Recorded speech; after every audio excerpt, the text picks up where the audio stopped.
Assalamualaikum warahmatullahi wabarakatuh. Nama saya Syafa Azura, NPM 94, grup C17. Di sini saya akan melakukan pemeriksaan pada telinga atau examination basic hearing. Ya, selamat pagi Bu. Pagi. Perkenalkan, nama saya Syafa Azura, sedang bertugas pada pagi hari ini.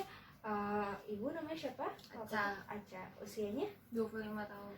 Lalu alamatnya di mana Bu? Di Pasar Rebo. Oke. Ibu Aisyah ada keluhan apa datang ke sini? Kuping saya sakit yang sebelah kanan. Sebelah kanannya ya Bu. Lalu sejak kapan? Sejak 5 hari yang lalu. 5 hari yang lalu. Oke, baik Bu, sekarang saya akan melakukan pemeriksaan pada telinga Ibu. Mungkin nanti sedikit agak tidak nyaman, tapi saya akan melakukan sebaik mungkin. Apakah Ibu bersedia? Iya. Baik. Nah, sebelum melakukan pemeriksaan, saya sudah cuci tangan terlebih dahulu. Kemudian saya akan melakukan perlengkapan yang lengkap, yaitu jas lab, kemudian juga sarung tangan, masker, lalu juga headlamp untuk memeriksa pada telinga. Telinga harus dalam keadaan bersih untuk lanjut ke pemeriksaan selanjutnya. Tidak ada serum ataupun sekret dari telinga tersebut. Dan jika ada kotoran sebaiknya dibersihkan. Telinga dalam keadaan ditahan pada kepala dan juga ditarik, lalu dicek aurikal, preaurikal dan juga retroaurikalnya. Di bagian tragus ditahan. Kemudian lakukan juga di bagian sebelah kanan, apalagi yang di bagian keluhannya. Ya. Kemudian setelah itu melakukan pengecekan lagi menggunakan otoskop agar lebih detail, tidak perlu memakai headlamp.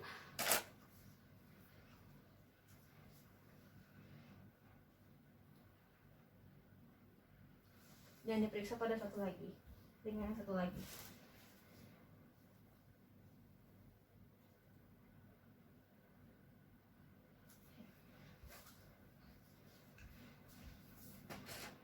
Nah, lalu ketika telinga sudah diperiksa bahwa tidak ada infeksi ataupun sudah bersih, selanjutnya saya akan melanjutkan ke tes pendengaran 1 meter.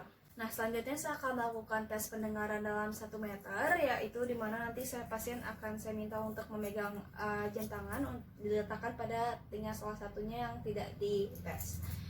Yang pertama saya akan melakukan pada telinga yang normal terlebih dahulu, yaitu telinga kiri. Maka jam tangan diletakkan di telinga kanan, dipegang gini ya. Oke. Nah, saya akan melakukan pengetesan suara dari sekitar jarak 1 meter. Dari suara bisik, normal, keras dan sangat keras dan sebagainya.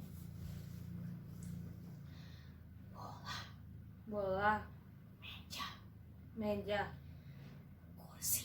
kursi. Telinga kiri dilihat normal, kemudian untuk telinga kanannya mohon jam tangannya dicek taruh di telinga kiri. Bola, meja, kursi. Bola, meja, kursi. Bola, meja,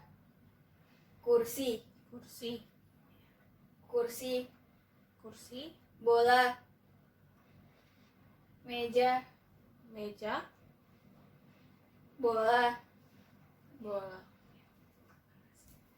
Nah, tes pendengaran 1 meter sudah selesai. Selanjutnya saya akan melakukan tes pada menggunakan Gerbotala, yaitu Rhine test dan juga Weber test, di mana nanti saya akan melakukan pengecekan pada bone conduction dan juga air conditionnya. Ya, terima kasih. Yang pertama pada Rhine test, Bu, nanti saya akan meletakkan Gerbotala ini di bagian belakang telinga Ibu dan juga di bagian depan telinga Ibu. Nah, nanti kalau misalnya di bagian belakang Ibu itu nanti suaranya sudah tidak terdengar, angkat tangan ya, Bu.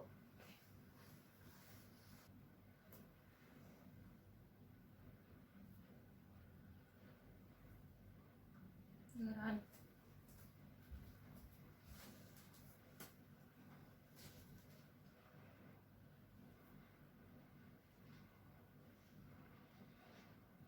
Enggak kedengaran.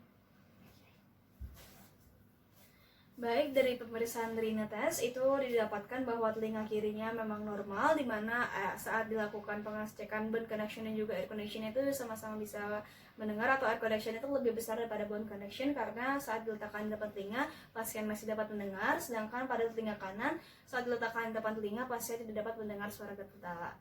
Nah, lalu kemudian saya akan melakukan tes Weber, di mana nanti saya akan letakkan garpu tala di bagian midline kepala, bisa di kepala ataupun di wajah. Lalu nanti dibandingkan mana yang lebih besar suaranya.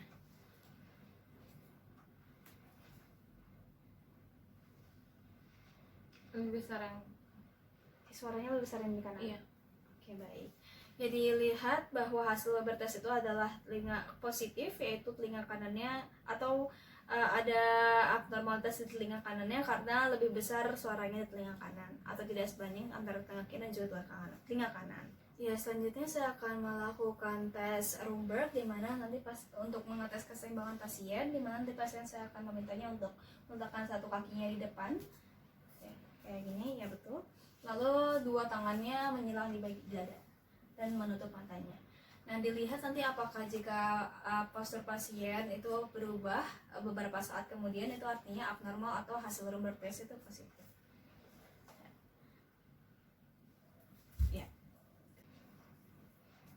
Ya, didapatkan dari hasil Rumberg test itu adalah hasilnya positif atau abnormal.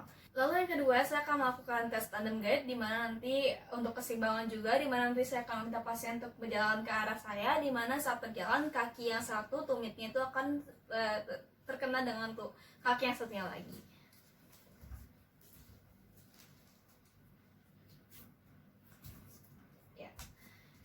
Nah, jika hasilnya pasien tidak dapat menahan keseimbangannya, itu artinya positif atau abnormal. Kemudian saya akan lanjutkan ke pembacaan audiogram. Ya Bu, pemeriksaan sudah selesai. Terima kasih banyak. Ya, lalu untuk hasil audiogram ini bisa dilihat hasil untuk telinga kanan digambarkan dengan grafik warna merah, sedangkan telinga kiri digambarkan dengan grafik warna biru. Garis putus-putus itu menggambarkan hasil dari bone conduction-nya, sedangkan garis lurus menggambarkan dari air conduction-nya. Nah, lalu untuk yang merah sendiri dilambangkan menggunakan lingkaran, sedangkan untuk yang kiri digambarkan dengan X. Nah, bisa dilihat untuk telinga kanan terlebih dahulu hasilnya tidak sekitar 20-25 desibel, yang mana itu merupakan kondisi telinga yang normal. Lalu tidak ada juga gap lebih dari 10 desibel ditemukan. Sedangkan untuk yang telinga kiri bisa dilihat bahwa hasilnya lebih dari 25 desibel atau sekitar 60-80 desibel, yang mana juga terdapat gap lebih dari 10 desibel antara bone conduction dan juga air conduction-nya, di mana ini merupakan gangguan dengar campuran. Lalu untuk ambang dengarnya sendiri bisa dihitung dari rata-ratanya, yaitu pada frekuensi 500 didapatkan hasil pada grafiknya yaitu 60 desibel, kemudian frekuensi 1000 itu 70 desibel, lalu frekuensi 2000 itu adalah 70 desibel juga, serta pada frekuensi 4000 itu adalah 75 desibel. Kemudian setelah dijumlahkan hasilnya adalah 275, rata-ratanya setelah dibagi 4 adalah 68,75. Yang mana dari hasil tersebut itu merupakan gangguan dengar derajat berat, yang hasilnya itu adalah rata-rata pendengarannya lebih dari 60-80 desibel. Oke, sekian tes pendengaran dan juga pembacaan audiogram dari saya. Jika ada kekurangan mohon maaf. Terima kasih banyak. Wassalamualaikum warahmatullahi wabarakatuh.